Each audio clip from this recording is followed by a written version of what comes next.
السلام علیکم ناظرین، آپ لوگوں کو ایک اہم خبر دینے والے ہیں۔ حکومت پاکستان نے سرکاری آٹا لینے والوں کے لیے بہت بری خبر ہے۔ آپ لوگوں کو ایک اہم خبر دینے والے ہیں۔ حکومت پاکستان نے سرکاری آٹا لینے والوں کے لیے بہت بری خبر ہے۔ اگر آپ خبر جاننا چاہتے ہیں اس سے پہلے آپ میرے چینل پہ نئے ہیں تو برائے مہربانی چینل کو سبسکرائب کیجیے گا۔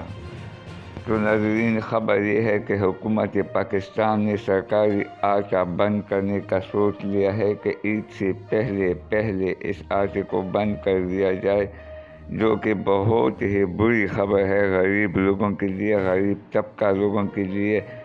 عید سے پہلے سرکاری آٹا بند ہو جائے گا، جو کہ نہیں ملے گا۔ اس کے بعد حکومت طے کرے گا عید کے بعد کہ کیا یہ آٹا دوبارہ شروع کریں گے یا نہیں، لیکن اس کے لیے فی الحال ابھی تک ایسا کوئی پروگرام راہ عمل میں نہیں ہے۔ پتہ نہیں بعد میں ہوگا یا نہیں۔ شکریہ، اللہ۔